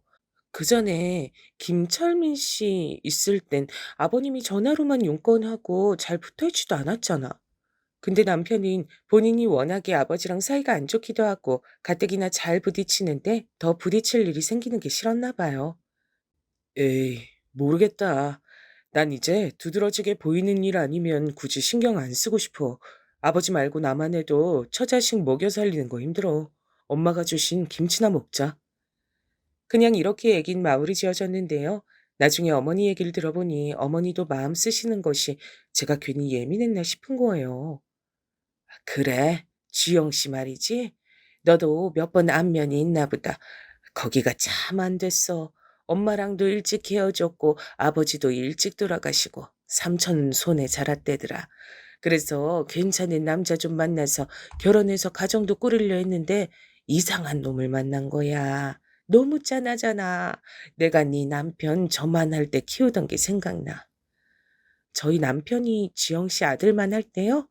그 집 아들내미가 초등학생이던데 우리 애랑 비슷하더라고요. 그래. 암튼 그 여자가 그 무렵 나이쯤 이혼해서 혼자 얘 키우는 게 보통 일이겠냐. 나 때랑은 다르다 해도 어쨌건 혼자 벌어먹고 살아야 되잖아. 살림이냐 돈벌이냐 둘 중 하나만 해도 힘들 판에 둘 다 하다니 너무 짜네. 내가 마음이 너무 안 좋아가지고 얼마 전에 반찬도 해서 갖다 줬다. 네? 어머니가 반찬을 해다 주셨어요? 뭘 또 그렇게까지. 자기도 살만하니까 다닐 거예요. 너무 그렇게 마음 주시고 정 주시고 하지 마세요, 어머니. 어차피 일개 직원이고 언제 그만둘지도 모르는데요. 정들면 어머니만 힘드실 텐데. 제 말에 어머니는 괜찮다고 전혀 문제가 아니라고 손살에 치시더라고요. 에휴, 내가 뭐 대단하게 별 뜻이 있겠니?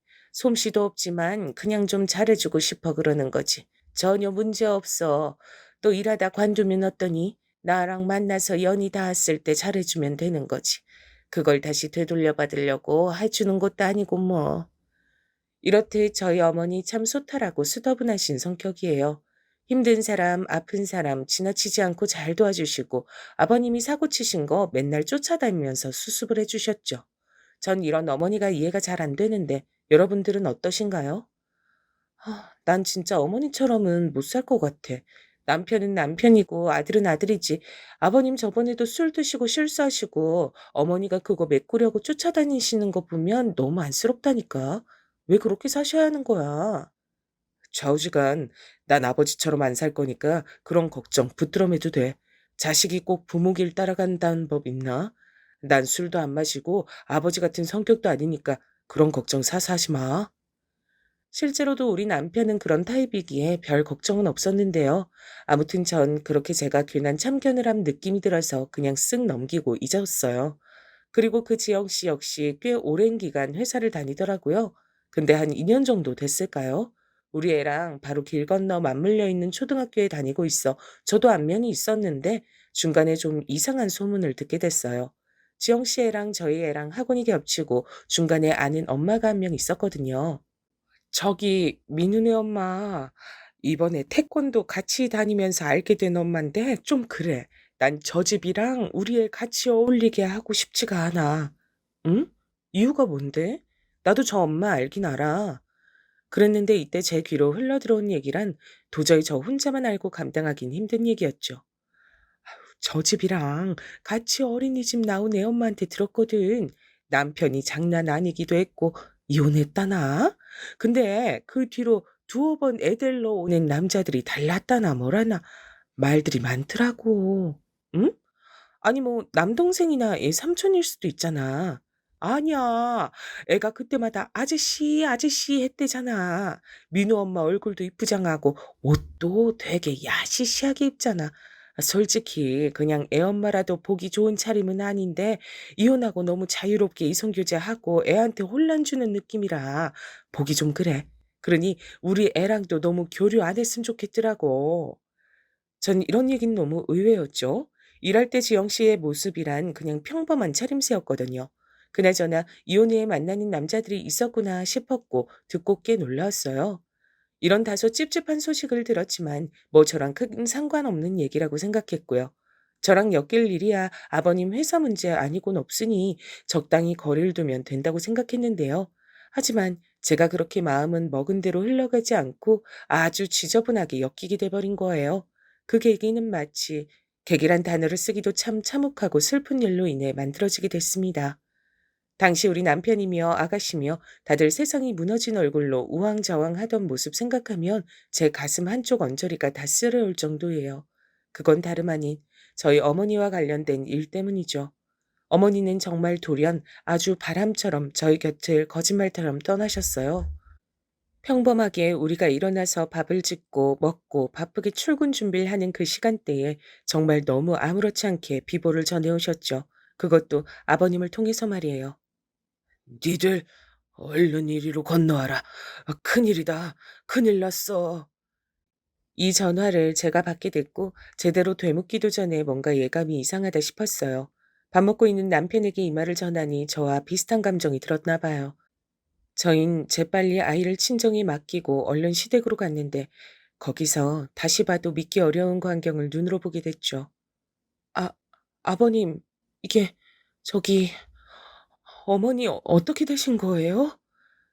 제 말에도 아버님은 대답을 못하고 얼굴을 양손에 파묻은 채 어쩔 줄 몰라 하고 계셨고 우린 그렇게 우여곡절 정말 정신이 하나도 없는 상태로 어머니를 떠나보내게 됐어요. 그 상황이 유서 한 장 없이 정말 이렇다 싶게 뭔가 알만한 방도도 없이 삶을 마무리하셨더군요. 당시 저는 친정과의 해외여행을 계획하고 있었지만 당연히 취소할 수밖에 없었죠. 어머니 장례와 일정이 겹치지는 않고 한 2주 정도 되긴 했지만 도저히 진행할 수 없는 상태였어요.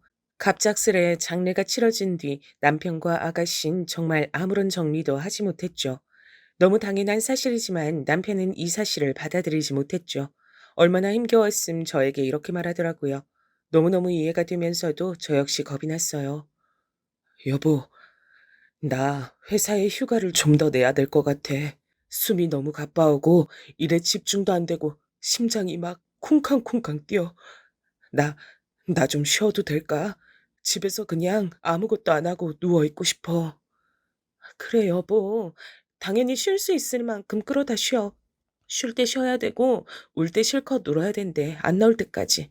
괜찮아. 당신 쉬어도 되니까 아무것도 안 하고 있어 그냥.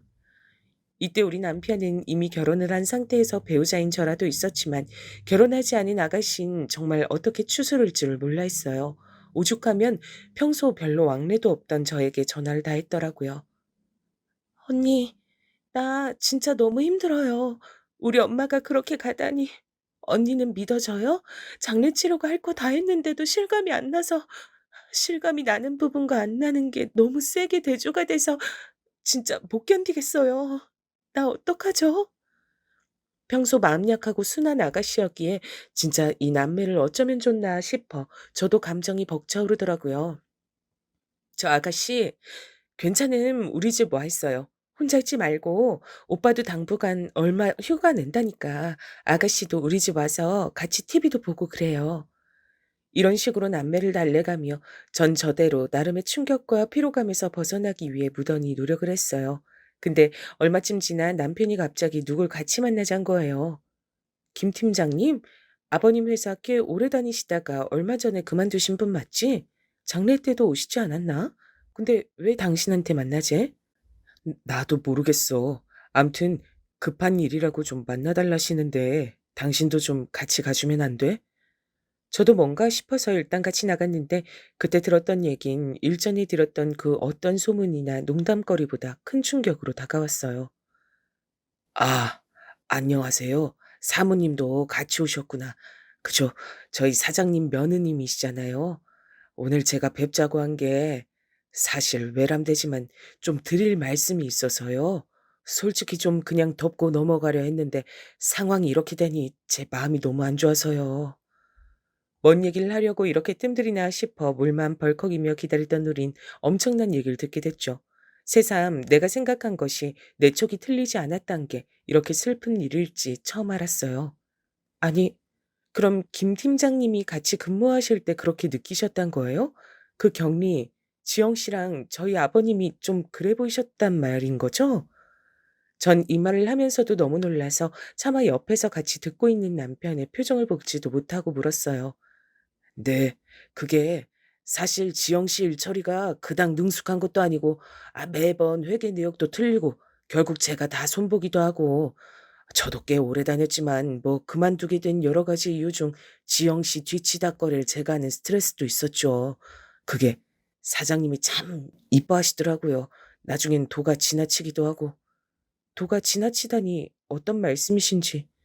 그러자 김 팀장님은 저희 남편 눈치를 슬쩍 보더니 어렵게 말을 하시더군요. 아, 기왕 이렇게 말씀드리러 왔으니 제 생각엔 사모님도 아마 어느 시점부터 나시지 않았을까 싶거든요. 굳은 얼굴로 사무실 나가는 것도 몇 번 봤고, 암튼 제 추측으론 증거는 없지만 사장님이랑 지영 씨 외근도 많이 나가고 앞만 봐도 연인 같은 대화를 탕비실에서 하는 것도 많이 들었죠. 법인카드 영수증 봐도 수상할 때가 있고. 그럼 그 저희 아버님과 지영 씨가 연애하는 것 같단 말씀이신 거죠? 전 너무 당황스러워서 말 앞뒤도 안 맞게 이상한 말투로 물었고 김 팀장님은 눈 질끈 감고 그렇다고 끄덕이시더군요. 솔직히 사모님이 모르실 리가 아니 아셨을 것 같아요. 그게 최근이고요. 아시겠지만 사모님께서 지영 씨 참 이뻐하셨는데 지영 씨 애기도 본인 손주뻘이라고 용돈 주시고 아유 저 이번에 장례식 왔다가 느낀 거 정말 많았어요. 감히 상상도 안 되더라고요 그 심정이. 게다가 지영 씨도 왔었잖아요. 순간 저도 불현듯 머릿속을 번개처럼 스쳐가는 게 그 지영 씨가 정말 상복을 입고 어머니 장례식에 오시긴 했거든요. 그때 묘하게 김 팀장님이 지영 씨를 본체만치 했던 게 떠올랐죠. 제가 같이 앉으시라고 안내했는데 표정이 썩 안 좋으셨거든요. 그날 진짜 뭔 주제로 왔나 싶어 말도 안 나오더라고요. 전 비보를 듣자마자 올 것이 왔구나 싶었고 마음이 너무 쓰렸어요. 왜냐면 사모님은 저희 어머니 연배시고 저한테도 무척 잘해주셨죠. 그래서인지 전 지영 씨 진짜 치가 떨리고 용서가 안 돼요. 가장 야속하게 느껴지는 건 사장님이지만요. 암튼 사모님 저렇게 되신데 두 사람 책임이 막대하게 느껴질 뿐이에요. 그제서야 전 정신이 들어 남편을 쳐다봤고 표정을 전혀 볼 수가 없었어요. 왜냐면 거의 오단의 얼굴을 파묻듯 고개를 숙이고 있었거든요. 이런 엄청난 얘기를 듣고 남편은 거의 부축받듯 저한테 안내를 받아 차에 올라탔고 제가 운전해서 집까지 겨우겨우 왔죠. 남편은 결국 이 무렵 심각한 우울감에 시달려 회사로 돌아가길 힘들어했고 정말 아슬아슬하게 본인 앞에 놓인 휴가들을 다 빼서 쓰게 됐어요.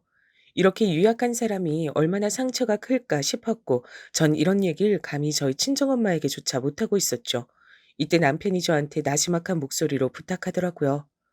여보, 부탁인데 그 아버지 얘기 있잖아. 유정이한텐 말하지 말아주라. 그냥 미안한데 나랑 여보만 알고 있으면 안 될까? 무슨 말인지 알지? 그러면서 그 소눈 같은 눈망울이 시뻘겋게 충혈된 걸 보니 얼마나 가슴이 찢어지던지요. 알겠다고 몇 번이나 안심을 시켰고 저도 이걸 어떻게 소화하고 삼켜야 할지 몰라 한참 답답했어요. 저야말로 어디 정신과라도 상담 받아봐야 되는 거 아닌지 너무 갑갑하더라고요. 그런 차 아버님은 배우자 장례를 치른 지 한 달 남짓 된 사람이라고 볼 수 없는 모습으로 저희에게 갑작스런 통보를 하셨죠. 그래, 벌써 시간이 이렇게 지났는데 집도 좀 정리를 해야 될 것 같다. 니들도 알다시피 집에서 나도 이제 더 혼잔 못 있어. 힘든 꼴도 봤고 암만 해도 갱년기로 그렇게 힘들다더니 저렇게 갈 줄 몰랐지. 나도 너무 힘들다. 여기 좀 정리하는 거 니들 와서 도와라. 전 이 전화를 받고 손이 부들부들 떨리더라고요. 가뜩이나 다른 부분으로도 충분히 소문이 안 좋은 그 여자, 지영 씨와 그런 사이란 걸 다른 직원한테 걸렸잖아요. 아버님은 그런 걸 전혀 모르는 눈치셨어요. 와중에 이런 말씀까지 하시는 아버님, 솔직히 저희 시아버지니까 저도 여러모로 참고 겨우 넘겼지 남이었음 가만 안 뒀을 것 같아요. 그렇지 않나요? 나도 많이 우울해. 나도 그 지경을 보니 못 살겠다 진짜. 이 집에서 버티기 힘들고 죽겠다. 이러다 치매라도 오고 뭐라도 큰일 생기면 어쩌냐. 이 집도 마음 같아선 내일이라도 팔고 나가고 싶어. 이렇게 본인의 우울감을 호소하시면서 외려 본인이 피해본 사람처럼 행동을 하시더라고요. 결국 남편은 놔두고 저랑 아가씨만 가서 꾸역꾸역 어머니 유품을 정리했고요. 이때도 아가씨는 많이 울었어요. 저도 울음이 올라오고 사정을 대충 파악하고 있어서인지 더 착잡했습니다. 이후로 급기야 아버님은 아주 빠른 속도로 그 집을 파셨고요. 새로운 곳에 아파트를 얻어 이사 가셨답니다. 전 조금도 내키지 않았으나 예의상 몇 번 여쭤봤는데 이게 참 돌아오는 반응이 많이 쎄하더군요. 아버님, 제가 몇 번 들락날락하면서 챙겨드려야 될 것 같은데 반찬 같은 건 어떤 게 괜찮으세요? 솜씨는 없어서 입맛에 맞으실지 모르겠네요. 그런데 아버님은 한사코 괜찮다고 거절하시는 거예요. 평소에도 그렇게 어머니나 절 자잘하게 부려먹으시던 분이 말이에요. 앞만 봐도 이상하지 않나요? 아, 그런 건 걱정할 거 없다. 내가 알아서 챙겨 먹으면 되니까 뭐 전혀 신경 쓰지 않아도 돼.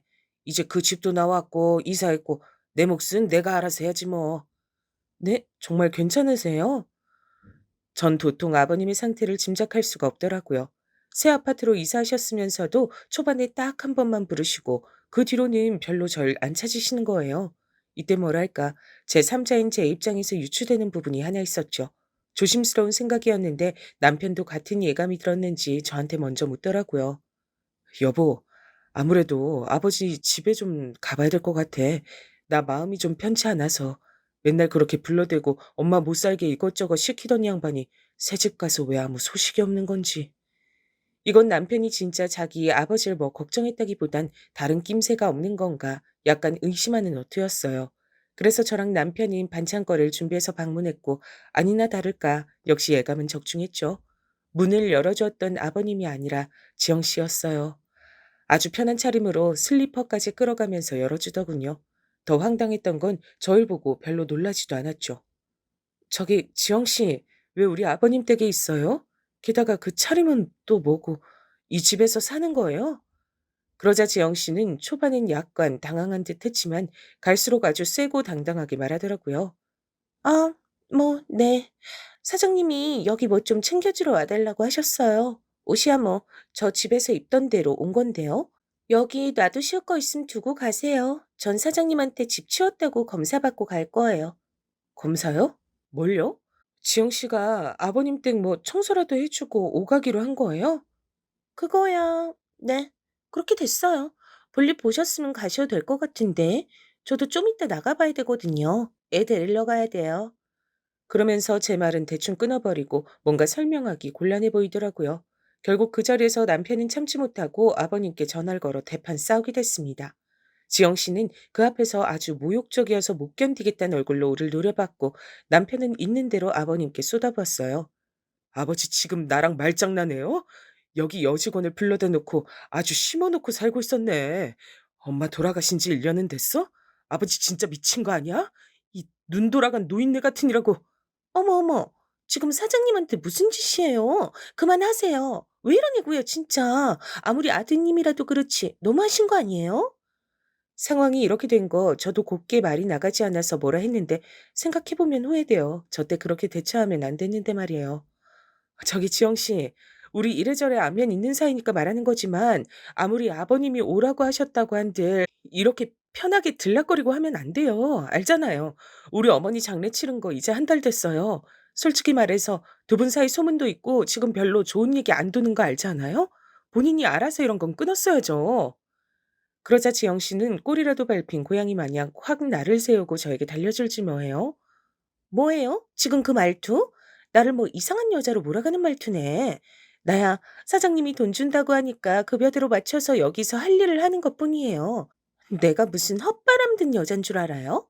그쪽도 평소 건너 학부모 관계라 내가 별말 않고 참았는데 은근 뒤에서 나 무시하는 거 모를 것 같아요? 진짜 기가 막히고 코가 막힐 노릇이더라고요. 이 여자 쉽게 볼 사람이 아닌 것 같긴 했지만, 아니, 70이 다 된 노인네 집에 이상하게 옷 입고 와서 주인처럼 있는 게 정당한 모양새인가요? 결국 이때 얼마 안 되어 아버님이 들이닥치셨고요. 분위기 대충 보아오니 파악이 되셨죠. 지영 씨와 본인 관계를 아들 부부가 어느 정도 눈치챘다는 걸요. 워낙 꾀가 있고 머리 회전이 빠르신 분이니 발뺌하는 건 포기하시고 자백을 하셨죠. 아휴, 진짜 뭐랄까? 늙은 여우 같은 노인네란 생각이 들었어요. 교묘하게 자기 잘못은 다 빠져나가더라고요. 그래, 뭐 갑작스런 변화가 있어서 나도 생각보다 빨리 니들에게 말을 하게 됐다. 나도 이거 참 너무 곤란하고 어쩔 수가 없더라. 나도 많이 힘들었고 여기 지영 씨랑도 어쩌다 보니 인연이 닿았다. 네 엄마 보내고 내가 보통 심정이었겠냐? 이 말에 남편은 곧장 바로 말을 자르고 대들더라고요. 그럴 수밖에 없었을 거예요. 아버지, 진짜 나 돌아버리는 꼴 보고 싶지 않음 그딴 식으로 말하지 마요. 내가 모를 것 같아? 내가 들은 게 없는 줄 아냐고. 증거? 갖고 오라면 얼마든지 보여줄 수 있어. 엄마 그렇게 보낸 건 아버지야. 아버지랑 저 미친 여자라고. 어떻게 엄마를 보내고도 머리로 느낀 게 없어서 이렇게 살림을 차리고 앉았어? 구구절절 조금도 틀릴 말이 없고 너무나 지당하신 말씀이었으나 이상한 대로 눈이 맞아버린 남녀에게 바른 말이 들릴 리가 없었죠. 아버님은 외려 먹힌 놈이 성낸다고 본인이 더 들고 일어나서 막 소리를 지르시대요. 제가 볼 땐 본인이 끼고 사는 그 지영 씨 보기에 뭔가 남자 입장에서 창피했나 봐요. 아휴, 이렇게 상상해보며 쓰면서도 역겹고 토할 것 같네요. 다 늙은 노인네가 젊은 여자 꿰차고 마누라가 스스로 생을 달리하게 만들어 놓고 말이에요. 뭐야? 이놈 진짜 자식놈 키워봤자 아무짝에도 쓸모가 없지. 어디서 말을 그따위로 만들어내? 내가 네 엄마를 보내? 내가 왜? 나는 충격 안 받았는 줄 알아? 너 이놈의 자식, 나한테 당장 용서를 빌어라. 어디서 말을 그따위로 하냐고? 이 답도 없는 싸움 앞에 전 이미 싸울 의욕도 잃고 질려버렸고 그 옆에서 계속 불쌍한 척 역겨운 얼굴을 하고 있는 지영 씨도 꼴 보기 싫었어요. 남편은 계속 악을 쓰고 대드는데 결국 중간에 제가 팔을 잡고 말렸죠. 아버지, 아버지는 엄마한테 미안하지도 않아? 일평생 자식 낳고 길러주고 고모들까지 시집 보내주고 맨날 아버지가 싸지르는 똥 치워줬던 엄마한테 어떻게 이럴 수가 있어? 내가 이 꼴 그냥 두고 볼 줄 알아? 이놈의 자식이 진짜. 부부 사이 일을 네가 뭘 알아? 네 엄마가 엄마로서야 네한테 어땠을지 몰라도 부부 사이는 부부만 아는 거야. 나라고 뭐 네 엄마한테 서운한 건 없는 줄 아냐? 원래 그렇게 성급하고 판단을 잘못하는 사람이야. 네가 뭘 아냐고? 이야, 아버지 진짜 기가 막히네. 정말 끝내준다. 당신은 내 아버지도 뭣도 아니야. 사람이면 이럴 수 없어. 이럴 수가 없다고. 저는 일단 남편을 달래면서 빠르게 속삭였죠. 이런 말 아니면 정신줄을 잡기 힘들 것 같아서요. 여보, 일단 진정해. 지금 싸울 대상이 아버님만 있는 게 아니야. 아버님도 아버님이지만 지영 씨는 왜 놔두고 아버님한테만 돌을 던져? 어머니 덕을 그렇게 보고도 번듯이 배신한 인간이야. 일단 나가자. 오늘은 그만 가야 돼.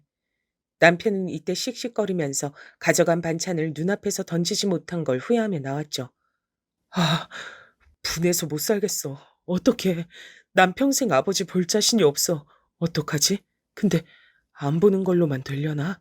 그러고 산다고 내가 살 수 있으려나? 엄마는, 여보, 나 어떡하지? 진짜 죽을 것 같아, 나야말로. 아이고, 가엾은 사람. 여보, 우리 좀 더 생각해보자, 응? 전 정말 남편이 이때 너무 안타깝고 가여워서 눈물이 줄줄 나더라고요. 말년에 진짜 이게 뭐 하는 짓거리인지. 그래서 전 한동안 저쪽에 신경을 끄자고 했는데, 야, 정말 뭐랄까? 악한 인간들 말이에요.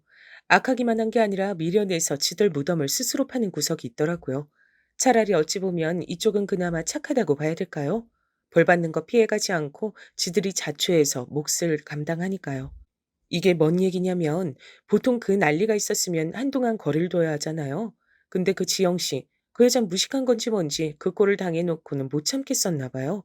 아버님을 아주 뒤에서 조종하고 난리가 났더라고요. 이 여자 어떻게 하는 게 제가 좋았을까요? 에템. 저기 아범은 놔두고 너라도 와서 좀 반찬 같은 거 갖다 주고 해라. 그래도 네가 내 입맛에 잘 맞게 만들더라. 오는 김에 저번에 갖고 왔던 찜이랑 이런 것 좀 갖고 오고. 아버님, 일단 가긴 할 건데요. 아버님 계란찜이랑 이런 거 잘 안 드시잖아요. 혹시 같이 사시는 분이 먹겠다고 하던가요? 아버님은 이 말에 갑자기 화를 내시며 아주 알기 쉽게 고백을 하시더라고요. 그게 뭐 어때서? 옛날 같음 나이를 얼마나 먹건 어리건 어쨌건 간에 엄연히 새어머니로 대접을 했어야 했어. 세상 변했다고 그런 거 안 시켰더니 이것들이 도리를 몰라. 내가 이런 것도 자식들 눈치 하나하나 다 봐야 되냐? 아들, 딸이라고 자식이란 것들 지혜비 고생을 먹고 자란 주제에 이렇게 대꾸들도 없고 원. 어, 근데 이때부턴 제가 열불이 나서 견딜 수가 없는 거예요. 이 못된 지영 씨인지 뭔지 아는 여편네가 아버님을 시켜서 저한테 일거리를 만들고 있으니까요. 심지어 나중에 더 충격적인 얘기도 들었어요. 아가씨를 통해서 말이에요. 이제 아가씨도 다 알 수밖에 없던 형편이었고 얘기를 듣고 나니 진심으로 이 남매가 너무 불쌍했어요. 그 언니도 알죠? 지영이란 여자. 그 사람 남동생까지 우리 아빠 회사에 취직시켰다던데요. 전에 제가 잠깐 일하고 도와줬을 때 썼던 프로그램을 갑자기 아빠가 전화해서 웬 낯선 사람한테 보내주라는 거예요. 알고 보니 그 여자 남동생이더라고요. 아빠 정말 머리가 어떻게 됐나 봐요. 우리 이모들도 지금 아빠 벼르고 있고요. 제가 다 얘기했거든요. 야, 정말 아버님 대단하더라고요. 나이 불문하고 한 번 이렇게 지저분하게 이성에게 미쳐버리면 그 결과물도 어마어마하다는 걸 이 일로 배웠죠. 게다가 돈도 끌어다가 무리하게 회사 운영하시는 것 같아서 너무 위태위태해 보였어요. 남편은 겨우 회사로 돌아갔지만 밤에 약이 없음 잠을 못 자는 상태가 됐고 이러다 저희 가정까지 망가질 것 같고 어머니와 남편 모두를 위해 무슨 짓이건 해야겠더군요. 하지만 뭐랄까? 소위 상간녀에게 되돌려주기 위한 복수 같은 건 정말 조심하고 또 조심해야 했어요. 난 당신이랑 아가씨, 그리고 돌아가신 어머니 생각하면, 게다가 우리 집까지 이렇게 우중충해진 거, 그리고 같은 여자고 애엄마로서도 그 여자 용서를 못하겠어. 근데 앞만 알아봐도 다 어줍잖은 상간녀 소송이네. 얼마 못 받고 끝나버리는 심심한 내용들밖에 없어. 어떻게 괴롭혀줄 수 있을까? 그렇게 남편에게 말하던 중 전 순간적으로 떠오르는 생각이 있었죠. 그래서 인터넷으로 얼마간 철저하게 자료들 찾아보며 알아봤고 이래저래 간통죄며 다 막혀 있고 본인들이 잡아떼면 끝인 이 세상에서 저도 시대에 맞게 복수를 해주겠다고 다짐을 했어요. 별다르게 거창한 방법은 아니지만 좀 더 선세하고 지능적으로 복수를 할 수 있는 방법이었는데요. 이 부분은 아가씨도 같이 힘을 합쳐서 진행하게 됐답니다. 그래서 그 여자랑 아버지 일을 인터넷에 까발리자는 거죠. 우리 엄마 얘기가 이렇게 가십거리가 되는 건 싫으면서도 그거 아니면 저 둘을 망하게 할 방법이 없네요. 전 아버지 걱정이 될 건 하나도 없어요. 안 보고 살 각오가 돼 있으니까. 기왕 그렇게 하는 거 제대로 아버지랑 저 여자 망가뜨리고 싶어요. 아마 심증으론 저랑 아가씨가 걸릴 수도 있어요.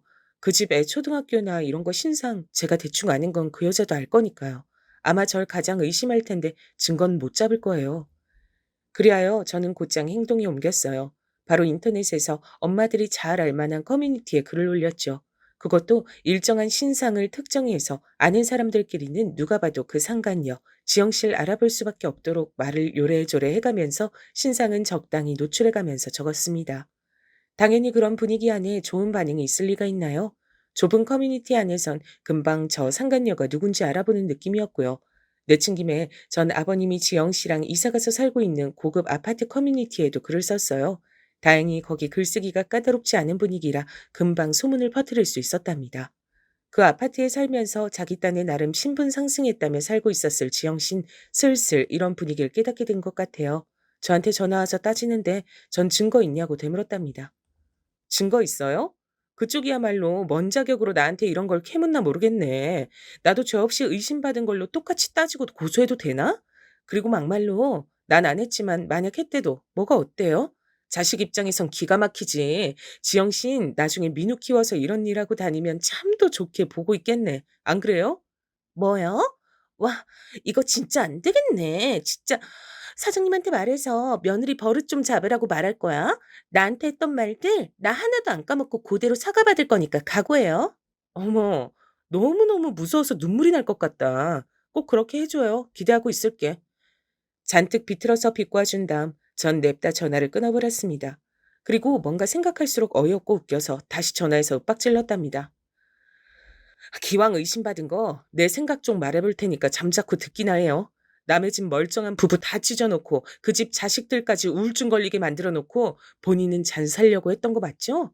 근데 안 되니까 짜증나고 막 이렇게 주제도 모르고 전화해서 따지는 거고 그쵸? 어쩜 사람이 이렇게 겁이 없어요? 본인은 잘 살 줄 알고 잘 살고 싶었던 거예요? 대단하다 진짜. 그만해요. 더 할 말 없으면 전화 끊을게요. 어? 나 충고해 줄 거 있는데. 우리 아버님 재벌도 아니고 앞으로 뭐 더 나올 거 없어요. 있어봤자 그 아파트 하나가 전부겠지. 근데 그거 갖고 노인네 비위 맞춰가면서 애까지 얻어 걸려서 잘 키워볼 생각하는 거 아니죠? 돈이야 우리 어머니가 있었고 지원해줬던 거지. 아버님 스스로 재산 준 건 쥐뿔도 없어요. 아니 난 그냥 참고하라고 말해준 거지. 이렇게 말하니 지영 씨는 지도 놀란 건지 뭔지 대답이 없더라고요. 그러고 전 전화를 끊어버렸고 제가 올린 글에도 다시 명시해뒀어요. 평생 힘들게 살아온 조강지처를 먼저 가게 만들어 놓고 절해놓고 서로들 또 재혼할 거다. 그러니 피해가라고 신상을 박아둔다. 요렇게 말이에요. 결국 이래저래 상황이 심각해지고 지역 커뮤니티 분위기도 나빠지고 지영 씨가 보내는 학교 내부에서도 엄마들끼리 말이 나왔나 봐요. 얼마나 울부짖어가며 노인네에게 투정을 부리고 울어댔음 아버님이 곧장 저한테 전화를 거셨더라고요. 너 내가 그렇게 안 봤는데 어떻게 일을 이렇게까지 버리냐? 제정신이야? 아버님, 저한테 이러실 일이에요? 뭐 저도 더 손해볼 거 없으니까 말씀은 드릴게요. 아버님이 설마 본인이 하신 일이 있으신데 자식들을 엮고서 하진 못하시지 싶어서요. 어머님도 충격으로 그렇게 등지게 하신 와중에 아버지 등쳐먹는 여자 때문에 우울감에 시달리는 남매들 설마 고소하고 그러실 건 아니죠? 이러니 아버님도 움찔하셨는지 그냥 침묵만 남아있더라고요. 전 이윽고 마치 롤러코스터를 타고 내달리듯 아주 가파른 골목으로 뛰어가는 것처럼 아버님께 아주 무섭게 말했어요. 아버님, 지금 그 여자가 조종하는 대로 너무 재밌게 흘러가고 계세요. 이렇게 된 거 저 아버님 회사도 오픈하고 지금 그 여자랑 무리해서 같이 시작하는 체인 사업 거래처에도 말할까 해요. 별 소용 없을 것 같지만 사람들 말이 얼마나 무서워요? 여기까지 말하니 저도 점점 흥분이 되고 감정 주체가 안 됐어요. 중간에는 막 눈물이 날 것 같더라고요. 회사 직원들까지 눈치채고 우리 어머니 걱정할 정도였는데 설마 어머니가 지영 씨랑 아버님 관계 모르셨을 것 같으세요? 본인도 죽을 것 같고 직원들 뒷말에도 시달리셨을 거예요. 그러면서 전 브레이크 없이 거친 말을 아버님께 쏟아냈죠. 저도 제가 그렇게 아버님께 분노를 토할 줄은 상상도 못했는데 말이에요. 아버님, 이 일 벌인 게 아버님 며느리랑 딸이 같이 작당한 거 맞고요. 억울하시면 고소라도 해보세요. 돌아가실 때까지 손주며 자식들은 안 볼 까고 하셔야 될 거예요. 이건 그냥 들은 말씀 아니에요? 그리고 새로 꾸린 가정이라던 그 여자와 그 아들내미 놈 얼마나 존중받고 사실지 몰라도 또 버려지실 게 뻔한데요. 그게 뭔 얘기냐? 뭔 개풀 뜯어먹는 소리야? 이쯤 되니 이 한심한 두 인간들의 덧없는 사랑에 대해 제가 다 한숨이 나오더군요. 무슨 말인지 모르시겠어요? 그 여자 들리는 소문 장난 아니에요. 바람 피워서 이혼당한 것 같던데 용케 애는 또 어떻게 데리고 나왔더라고요. 남자도 꽤 많고요. 아버님 앞으로 여생이 길지 않으니 재미 보시려는 건 알겠지만 그러려면 상대를 제대로 고르셨어야죠. 자식의 남동생까지 끌고 들어온 거 보면 물줄을 잡은 거지. 설마 천년의 사랑이겠어요? 제 말에 아버님도 그 뒤부턴 대답 안 하시더라고요. 아마 뭔가 생각이 많아지셨을 거예요. 좌우지간 그 여자 안 쫓아내시면 자식들이랑 평생 못 보고 살다 돌아가셔야 할 거 아니에요. 핏줄로 이어진 자식들도 안 치러주는 장례를 지금도 뒷구멍으로 몰래 젊은 남자들 만나고 다닐지 모르는 그 여자가 참도 치러주겠네요. 그 여자 아들내미 아직 겨우 초등학생인데 설마 자식 삼으실 것도 아니잖아요. 안 그래요? 그러니 이후로는 아버님도 흐물흐물해지셔선 갈피를 좀처럼 못 잡는 것 같으시더라고요. 왜냐면 그 지영이란 여자가 곧장 저에게 따지러 들이닥쳤거든요. 왜 잘 살려는 우리한테 그래요? 나 진짜 많이 참았고 그 거지 같은 글 쓴 거 그쪽인 거 다 알아요. 며느리면 다예요? 딸이면 다고 아들이면 다냐고 돌아가면서 나한테 윽박 지르는 꼴 이제 나도 못 참아요. 엉뚱한 죄 나한테 뒤집어 씌우지 말라고요. 어쭈, 뭔가 쫄리는 게 있나 봐요. 거기엔 사실만 적어놨을 뿐인데 막말로 그쪽이 나한테 뭘 어쩌건데요. 그리고 판단은 다른 사람들이 알아서 할 거예요. 다 짜증나고 싫으면 우리 아버님이랑 헤어지던지 아님 학교를 옮기든지 해요. 다 늙은 할배 만나서 진짜 비위도 좋다. 안 그래요? 전 그간 그 한심한 짓거리를 들으면서 제 속에서 마구마구 올라와 있던 얘기들을 다 토해냈죠. 그러니 좀 살겠더라고요. 본인도 생때 같은 자식 키우는 주제에 자식 마냥 여기고 잘해주던 우리 어머니한테 한 짓거리가 뭔진 알긴 해요? 짐승이 아주 따로 없어. 개를 키워도 이것보단 낫겠네 진짜.